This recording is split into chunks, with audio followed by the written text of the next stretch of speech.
પોરબંદરમાં એસઓજીએ શાલીમાર એક્સપ્રેસના એટેન્ડન્ટને 3 કિલોથી વધુ ગાંજાના જથ્થા સાથે મહારાણા મિલની ચાલીમાંથી ઝડપી લીધો છે અને તેની પૂછપરછમાં ગાંજો મંગાવનાર અને મોકલનાર સહિત 3 શખ્સોના નામ ખુલ્યા છે। પોરબંદર એસઓજી સ્ટાફને બાતમી મળી હતી કે મિલપરા મહારાણા મિલની ચાલી નંબર 2ની એક ઓરડીમાં ગાંજાનો જથ્થો છુપાવવામાં આવ્યો છે। આથી પોલીસે સરકારી પંચો અને એફએસએલ અધિકારીને સાથે રાખીને બાતમીવાળી ઓરડી પર દરોડો પાડ્યો હતો।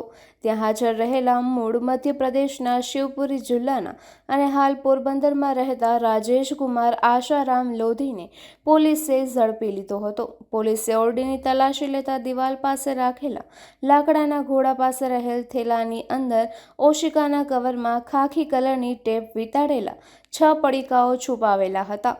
સ્થળ પર બોલાવવામાં આવેલા એફએસએલ અધિકારીએ નાર્કોટિક્સ ટેસ્ટિંગ દ્વારા પ્રાથમિક પરીક્ષણ કરતા આ પદાર્થ ગાંજો હોવાનું સામે આવતા પોલીસે ઇલેક્ટ્રિક વજન કાંટાથી તોલતા 6 પડીકાઓમાંથી કુલ 3 કિલો 104 ગ્રામ ગાંજો મળી આવ્યો હતો।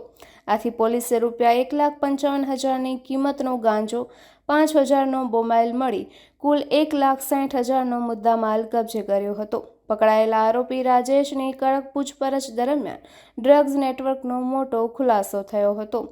આરોપીએ કબૂલ્યું હતું કે તે રિશી એન્ટરપ્રાઇઝ રતલામ મધ્યપ્રદેશ મારફતે કોન્ટ્રાક્ટ બેઝથી શાલીમાર એક્સપ્રેસ ટ્રેનમાં એસી કોચ એટેન્ડન્ટ તરીકે નોકરી કરે છે। તેની સાથે જ એટેન્ડન્ટ તરીકે નોકરી કરતા શોભગીરી ઉર્ફે ટોન્ટી નામના શખ્સે ગત તારીખ 30/5ના રોજ શાલીમાર રેલવે યાર્ડની અંદર પોતાના એક અજાણ્યા સાગરીત મારફતે આ ગાંજાનો જથ્થો ટ્રેનમાં મોકલાવ્યો હતો।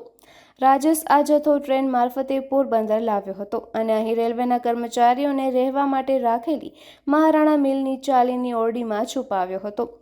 આ જથ્થો પોરબંદરના જ મુસ્તફા હુસેન સાટી અને હસન સુમરા નામના શખ્સોને ડિલિવરી કરવાનો હતો। આથી પોલીસે અન્ય 4 શખ્સો સામે પણ ગુન્હો નોંધી વધુ તપાસ હાથ ધરી છે। નિપુલ પોપટ, પોરબંદર ટાઈમ્સ।